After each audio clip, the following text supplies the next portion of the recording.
Olá, sejam bem-vindos. Esse é um bate-papo sobre saúde e bem-estar. Esse é um episódio piloto de uma série de vídeos que nós queremos fazer relacionado a equilíbrio e qualidade de vida. Eu vou me apresentar, eu sou Ana Marques, arquiteta e urbanista, professora e pesquisadora da Universidade Católica Dom Bosco e uma curiosa desde 2016 sobre terapias e alternativas para equilíbrio e melhor saúde e bem-estar. A gente está hoje aqui com o Dr. Stefano Baccardi e eu vou deixar que ele agora se apresente para vocês. Boa tarde, pessoal. Eu sou Stefano Baccardi, eu sou daqui de Campo Grande mesmo, eu sou mato-grossense, sou casado com essa pessoa que está aqui na minha frente, a minha entrevistadora. Temos uma filha de 5 anos. Eu sou médico formado pela Universidade Federal de Rondônia. Fiz pediatria depois aqui em Campo Grande, no Hospital Regional de Mato Grosso do Sul. Desde então, eu sou preceptor da residência de pediatria do Hospital Regional e da Santa Casa. Também sou professor de medicina da Uniderp. E basicamente é isso. E atualmente está trabalhando com consultório na área de... Isso, e atualmente trabalho no consultório na área de emagrecimento, hipertrofia, medicina integrativa, longevidade. Mas também ainda tenho meus plantões na área de pediatria. E como professor. Não abandonou as crianças. Não abandonei as crianças nem meus alunos. Muito bom. Como é que a medicina chega para você, Stefano? Em que momento assim, na sua vida? Bom, eu não me lembro exatamente quando isso aconteceu, mas por volta de, acho que 12, 13 anos, eu nunca tive um sonho de ser médico, não. Mas eu acho que acredito eu que fui muito influenciado por parte da minha mãe, e porque tenho tios médicos também, né? Então, desde cedo ela já, acho que me influenciou a fazer medicina e eu acabei aceitando esse caminho. Você falou que você é pediatra. Então, como que foi escolher a sua área de atuação? Em que momento isso foi difícil, não foi? Antes de escolher essa área de pediatria, eu tive muita dúvida entre a área de ginecologia e obstetrícia. Mas nos 2 últimos anos da faculdade, a gente tem a oportunidade de fazer 2 meses de uma matéria optativa. E lá em Rondônia, eu decidi vir para Campo Grande fazer optativo de pediatria. Fiquei 2 meses aqui, no 5º ano, e no 6º ano também fiquei mais 2 meses. Então foram 4 meses de pediatria. Foi quando eu realmente decidi fazer pediatria. Fui influenciado por 2 grandes professores e pediatras que eu conheci aqui, que é o Dr. Walter Pérez e o Dr. Fábio Lopes, que para mim eram referência de pediatras na época e ainda são até hoje. E acabei decidindo e firmando pela pediatria ao invés da ginecologia. E aí você falou que trabalha em hospitais. Então, consultório não foi a atuação na área da pediatria. Isso. Desde formado pediatra, eu trabalho nos hospitais, na área de pronto-socorro, e também trabalhei já em ambulatório da prefeitura, em comunidades da periferia, e também atuo como professor Você dá aula de medicina. Isso. Uhum. Também na área de pediatria, seleciona ou são outras frentes? Não, aí são outras frentes, já até dei aula de saúde da mulher, inclusive. A gente sabe que pronto-socorro e consultório é uma coisa bem diferente. O que a dinâmica do pronto-socorro traz para a vida do Stefano, quanto médico, quanto profissional?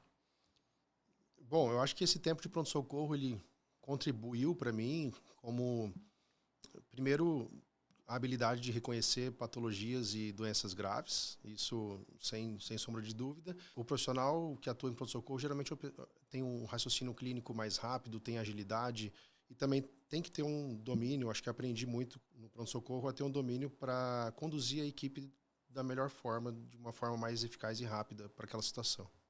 Como que você chega, então, agora, né? A gente falando agora do tempo do contemporâneo seu. Como você chega para esse atendimento para adulto, né? Na área de emagrecimento e qualidade de vida, que é o que você está trabalhando agora, correto? Isso. Bom, a longo prazo, a vida de plantão ela é muito exaustiva, principalmente plantão noturno, como eu faço. Então, foi daí que surgiu a ideia de um consultório.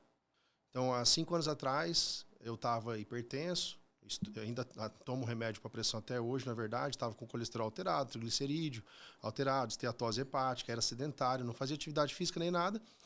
Estava com peso maior também, sobrepeso. E aí foi quando eu decidi iniciar uma atividade física, musculação. Comecei com personal, inclusive é o mesmo personal que eu tenho até hoje. Comecei com uma dieta, com um nutricionista, uma dieta estruturada. E a mudança de hábito de vida pessoal, acho que me movimentou a começar a estudar mais sobre longevidade, sobre vida saudável. Isso me motivou, com certeza, a abrir o consultório voltado para essa área. Tem uma coisa também interessante, que, além disso, a minha esposa, ela sempre teve enxaqueca, você, né?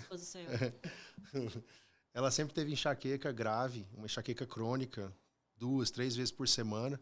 Isso sempre foi muito difícil para você. Então, quando a gente fez um tratamento com implante hormonal, que era inovador na época e ainda é muito pouco discutido hoje, e ela melhorou 90% dos sintomas, eu vi como isso impactou na produtividade dela, foi aí que virou a chave. Aí foi aí que eu decidi realmente abrir, de fato, o consultório que eu vinha pensando em ter. Então, desde lá para cá, você está se dedicando a estudar essa parte. Mas trabalha com a pediatria ainda, né? Você está trabalhando com a pediatria em quais hospitais aqui de Campo Grande? Nos hospitais Santa Casa e Hospital Regional de Mato Grosso do Sul. Na área de pronto-socorro e CTI. Certo. No consultório, você está trabalhando com emagrecimento. Como é que você chegou nesse assunto? Você começou a estudar isso já tem um tempo? E aí, como vem esse tratamento dentro da sua clínica? A obesidade, vamos dizer, ela é causa de mais de 80% das doenças atuais. Então, ela como um todo é causa de AVC, infarto, doenças autoimunes, até câncer, doenças metabólicas, esteatose hepática, cirrose, dentre outras, ou doenças osteomusculares. Então, não tem como estudar, trabalhar com longevidade e com a medicina integrativa sem trabalhar com emagrecimento e com o obeso. Da mesma forma que a preservação da massa muscular e a hipertrofia, a gente vê que previne todas essas doenças que a obesidade causa, ou a maioria delas. E, além disso, a obesidade ela é considerada como uma doença crônica desde 1997 pela OMS e desde 2013 pela Sociedade Americana. É uma doença multifatorial, ela é genética e de fundo metabólico. E ela só é influenciada por fatores comportamentais. Então, os fatores comportamentais, por exemplo, o obeso, o que muita gente às vezes não entende é isso. O obeso, ele tem o fator comportamental de comer mais, de não ter controle da fome, de não ter saciedade. Isso não é a causa dele ser obeso. Na verdade, é consequência da doença que ele tem. Eu acho que essa constatação da OMS é super importante, porque, na verdade, a gente é ignorante, né? A gente tende a julgar que o obeso é uma pessoa displicente ou uma pessoa relaxada consigo, né? E, às vezes, isso não é essa relação. Eu acho bem legal a gente colocar esse ponto de vista, porque, assim como uma pessoa hipertensa, que é uma doença, né? A hipertensão é uma coisa muito comum da gente lidar no dia a dia, né? Sempre tem alguém na família que é hipertensa. E precisa tomar remédio a vida toda. Então, colocando também esses novos estudos sobre a obesidade, a gente entende que utilizar também medicamento no tratamento não é algo paliativo ou uma moda, né? Seria algo que às vezes é necessário. Exatamente. Por exemplo, eu fui diagnosticado com hipertensão há 5 anos atrás. Estava sobrepeso, estava com colesterol alterado, triglicerídeos, esteatose hepática, gordura no fígado. Hoje eu não tenho mais nada disso. Melhorou meu colesterol, meu peso, tudo mais, só que ainda continuo tomando remédio para pressão. Isso é uma coisa que eu não paro e nem devo parar, porque a hipertensão, depois que ela aparece, a pessoa sempre vai ser hipertensa. A mesma coisa a obesidade. Então, a obesidade, até a pessoa ser obesa, ela não tem a doença. Depois que ela tem a obesidade, ela tem um distúrbio endocrinológico metabólico que vai ser pro resto da vida. Principalmente obeso grau 2, grau 3, esses obesos, hoje em dia, sabe-se que eles precisam de medicações pro resto da vida. Quantos % de obesos que fizeram cirurgia bariátrica e voltaram a engordar? Inclusive, tem pacientes assim no meu consultório.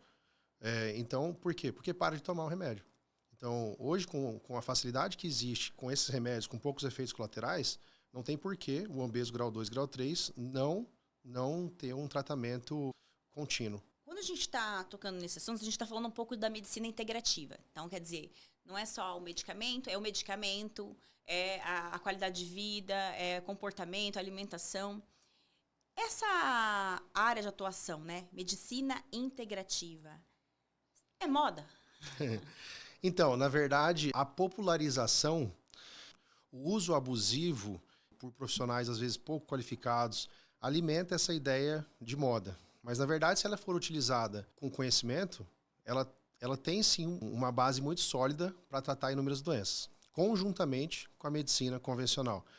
E, além disso, a questão da medicina integrativa está no hype hoje em dia, porque houve mudanças no comportamento atual da sociedade em relação à saúde. Nunca se teve tantas academias no Brasil como se tem hoje em dia.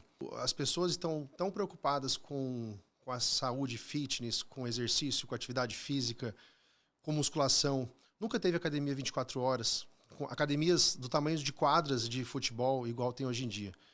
E, em contrapartida, ano a ano, a vida noturna, as boates noturnas têm diminuído pelo Brasil afora. A medicina integrativa ela tem se alimentado dessa mudança, dessa tendência atual, contemporânea no estilo de vida.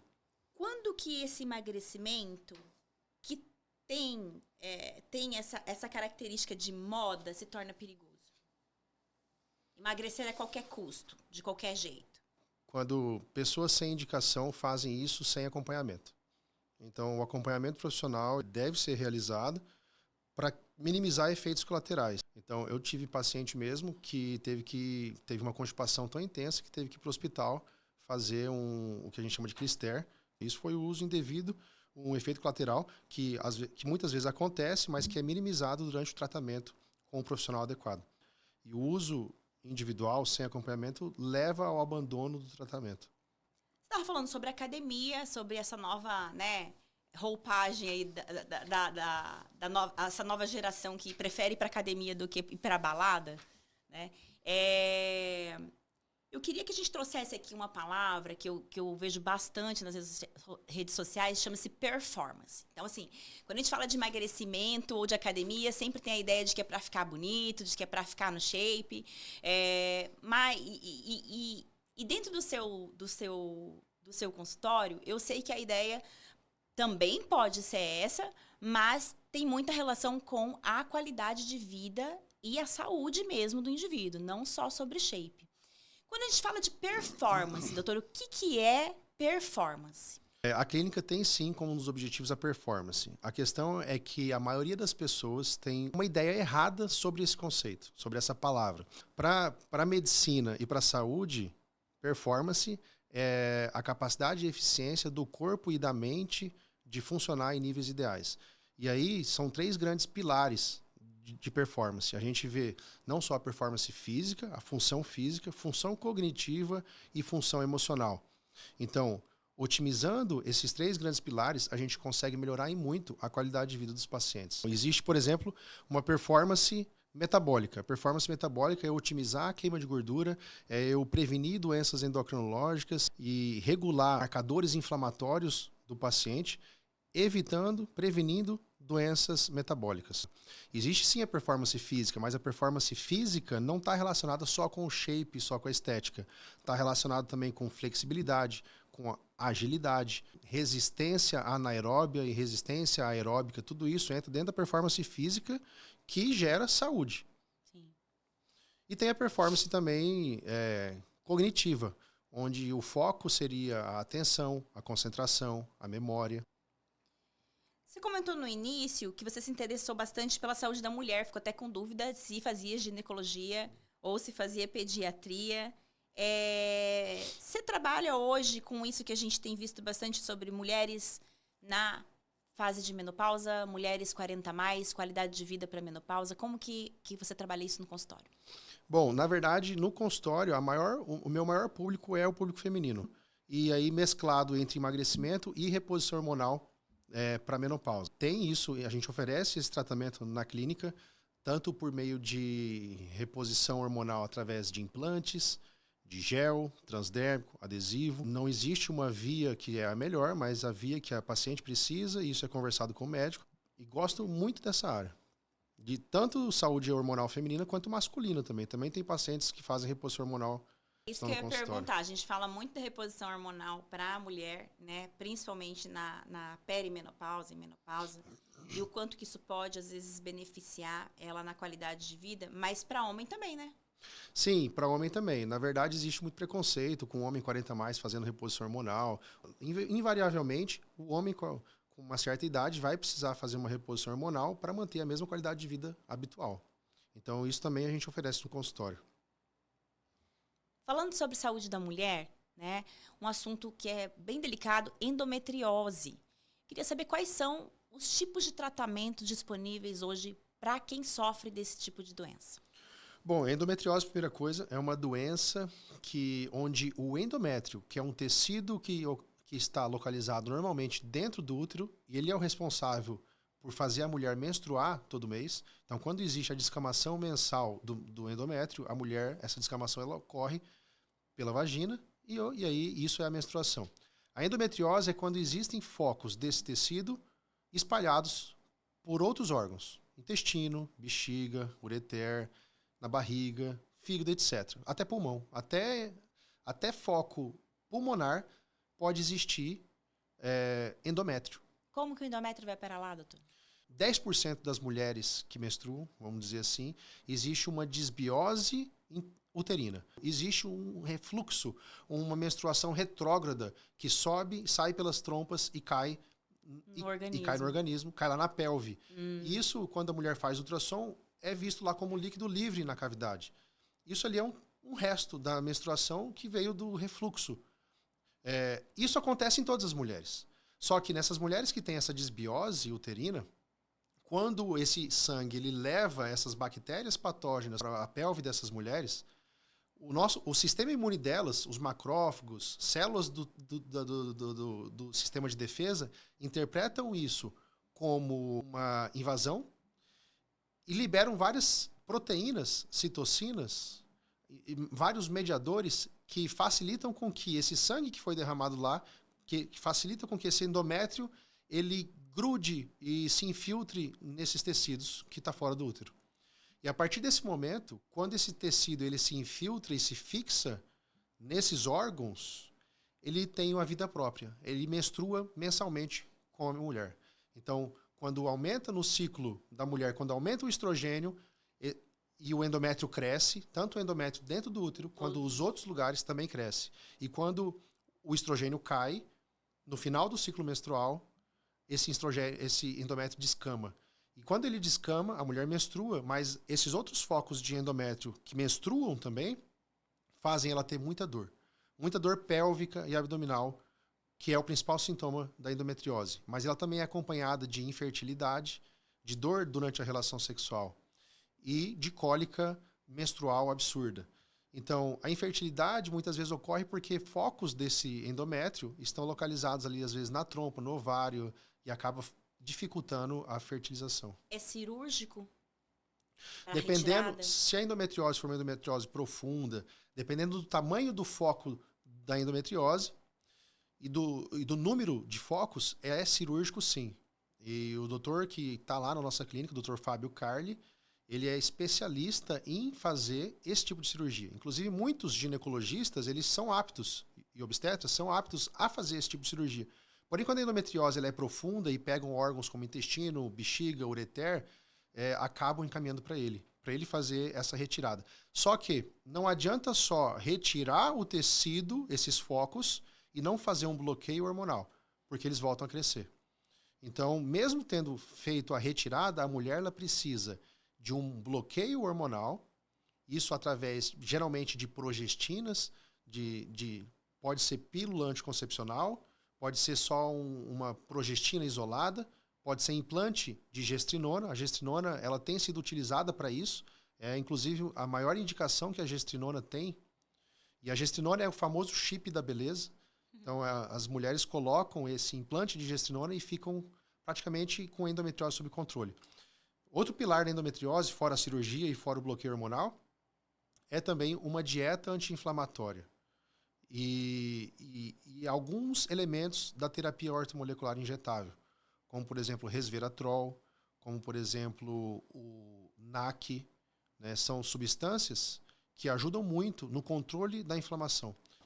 Então, lá vocês têm tanto a parte cirúrgica para o tratamento de endometriose, quanto esse acompanhamento depois, utilizando a parte de hormônios. Isso, exatamente. No começo, a paciente ela chega, geralmente, às vezes, ela vem já com o diagnóstico.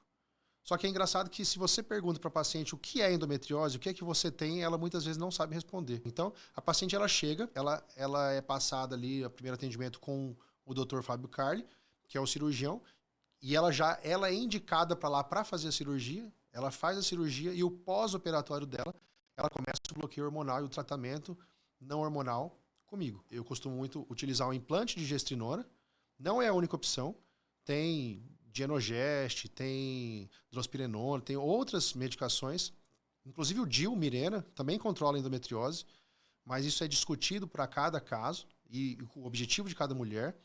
Tem mulher que não se adapta ao DIU, tem mulher que não se adapta ao anticoncepcional e tem mulher que não se adapta ao implante de gestrinona.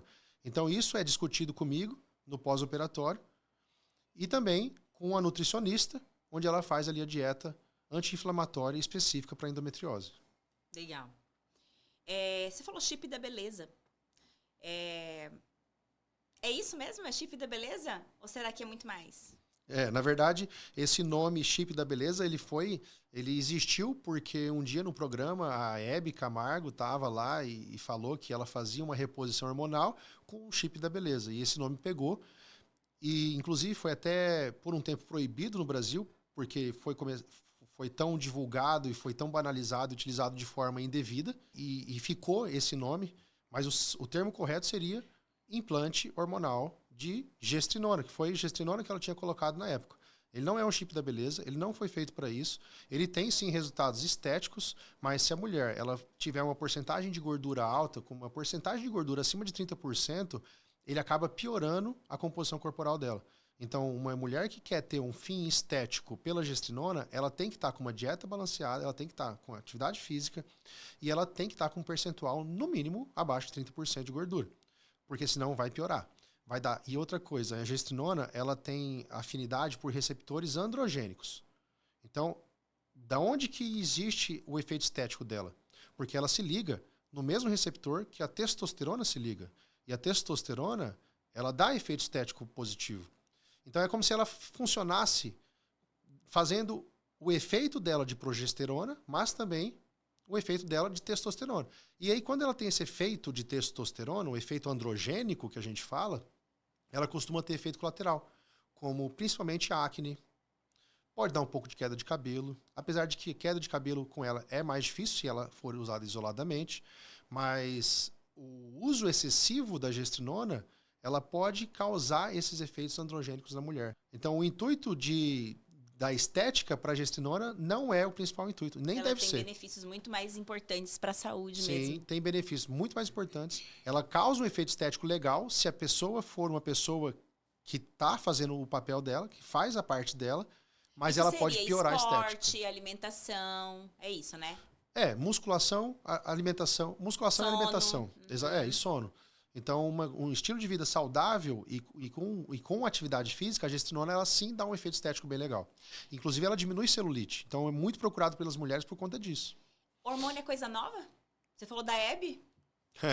O implante hormonal, ele existe desde 1940. Então. E o implante hormonal, ele veio antes da injeção intramuscular. Ele veio antes da reposição de testosterona através do injetável. No Brasil, ele é muito pouco utilizado. Mas ele é a via de reposição hormonal mais antiga que tem. Uma das mais antigas. E é um chip mesmo? Como que é? Tecnológico? O que é? É uma cápsula? É um chip? É uma placa? Não é um eletrodo. Ele é um comprimido cilíndrico.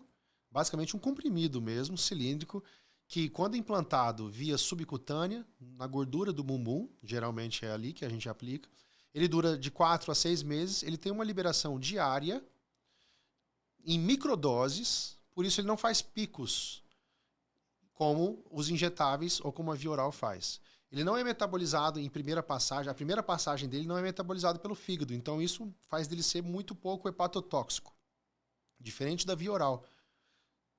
Ele também, por ter essas microdoses sendo liberadas diariamente, deixando os níveis constantes no organismo, acaba tendo muito menos efeito colateral. E esses implantes para mulher na menopausa, benefícios? Só benefícios? Em grande maioria? Se tiver indicado com esse fim de sintomas da perimenopausa, só benefícios. Benefícios sentidos pela paciente, como melhoras dos sintomas como fogacho, boca seca, insônia, sonolência diurna, névoa mental, sudorese noturna. Benefícios que a mulher consegue ter isso bem claro e palpável, ela sente a melhora, como benefícios que são invisíveis a olho nu. Por exemplo, como uma diminuição do risco de infarto e AVC, diminuição de mortalidade no geral. Então, só por essa diminuição de mortalidade no geral, estima-se que existe uma redução de 30% da mortalidade no geral das mulheres que fazem reposição hormonal. Então, só por esse benefício já estaria indicado a reposição no período da perimenopausa. Como que funciona a consulta? Marquei minha consulta com você. Como que funciona? Eu tenho que levar alguma coisa? Essa consulta demora quanto tempo? Como que é? Conta pra gente. Bom, normalmente a consulta dura entre 1 hora e 1 hora e meia, a primeira consulta. E o paciente não precisa levar nada, mas a gente, antes dele entrar, a gente tem um questionário que ele responde. Não é para todos os pacientes, mas a maioria tem um questionário que responde através de um link, enquanto está na recepção, onde eu consigo mapear os sintomas dele, é um interrogatório sintomatológico, com 78 sintomas, divididos em 15 grupos, e isso depois cai no meu sistema e eu consigo avaliar de uma forma muito eficaz, junto com o sistema que a gente tem de avaliação corporal. Aí o paciente entra na consulta, a gente conversa sobre os seus objetivos, qual é o objetivo dele, eu faço uma avaliação corporal completa, com um aparelho que ele é muito mais sofisticado que uma bioimpedância convencional, mas eu consigo avaliar a composição corporal dele, massa muscular, hidratação, tecido adiposo, e consigo também ver, através desse sistema, marcadores inflamatórios, risco cardiometabólico, gordura visceral, hidratação intra e extracelular, função muscular através da dinamometria, então a gente consegue prever isso. Alguns pacientes que têm uma massa muscular diminuída, a gente consegue fazer um teste de função muscular para ver se ele está evoluindo com sarcopenia. Ou seja, a gente, além da conversa, a gente faz ali uma avaliação física e depois a gente estabelece metas para a gente conseguir atingir o objetivo do paciente. Sarcopenia seria o quê, doutor? Sarcopenia é uma diminuição da força muscular associada a uma diminuição da quantidade de músculo. Tem alguns pacientes assim que visivelmente são magros e com pouca massa muscular. Então o olho já faz o diagnóstico nesses pacientes. Mas é muito comum a gente pegar pacientes com IMC normal, magros, que você acha que está saudável, mas quando você coloca nele nesse sistema de scanner corporal, a gente consegue ver que a quantidade de músculo está muito diminuída. Então, são aqueles falsos magros, aqueles que têm o IMC normal, mas com uma porcentagem de gordura muito alta em relação à massa magra. E esses pacientes, além de ter uma quantidade de músculo menor, eles têm uma função muscular diminuída. São pacientes que, se não forem tratados com 60 anos ou mais, eles vão ser aqueles pacientes dependentes, que não conseguem subir uma escada, sentar, levantar. E sem contar que a sarcopenia ela está relacionada a um prognóstico, a uma mortalidade no geral de 40%. Lá você pode ter pacientes que estão querendo perder peso e também pacientes que precisam ou transformar gordura em massa ou ganhar massa. Exatamente. Longevidade, a medicina integrativa, acho que um dos pilares grandes da medicina integrativa é o músculo. É manter a função e a força muscular. As mesmas doenças que a obesidade pode causar, a manutenção de uma massa muscular, ela previne muitas dessas doenças, inclusive câncer. Vamos falar vamos falar do queridinho do momento, Mounjaro, né? Você falou que trabalha com emagrecimento, ele é o carro-chefe lá do seu consultório? Sim, exatamente. Na verdade, ele é sim uma medicação que a gente utiliza bastante. E hoje em dia, para todos os pacientes que estão emagrecendo, eu já nem uso mais semaglutida ou Ozempic para os pacientes. Todos estão utilizando Mounjaro. Uma dose baixa de Mounjaro equivale a uma dose muito alta de Ozempic e o paciente paga mais barato. Então, só que ele não deve ser a única opção. Muitas vezes o paciente que faz isso sem acompanhamento médico, que só usa o Mounjaro, ele não emagrece como ele deveria emagrecer por conta disso. Porque o Monjaro, eu costumo dizer para os pacientes que o Monjaro, ele é uma peça importante, mas ele é só uma peça de um grande quebra-cabeça. Então, junto com ele vem medicações via oral, medicações intramusculares, soro endovenoso, que é a terapia nutricional injetável. Existem implantes não hormonais, implantes de medicações específicas para emagrecimento. Junto com isso, ainda a gente oferece e tem na clínica, e o paciente tem que ter um acompanhamento nutricional com uma dieta estruturada e um plano de treino. Então, são 6, ali, citei pelo menos 6 coisas que devem acompanhar o Monjaro. O Monjaro utilizado de forma isolada, ele vai emagrecer. O paciente consegue emagrecer, mas muito menos do que utilizando todas essas vias de emagrecimento.